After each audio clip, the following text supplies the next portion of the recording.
فذي لا حديثي.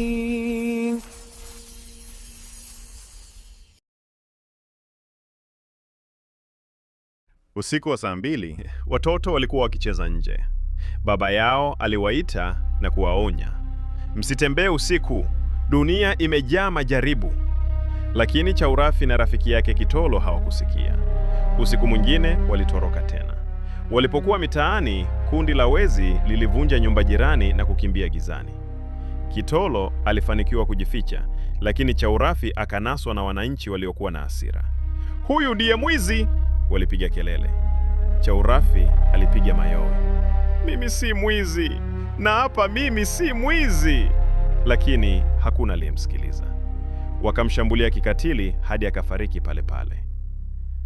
Kitolo alinusurika, lakini akabaki na huzuni moyoni.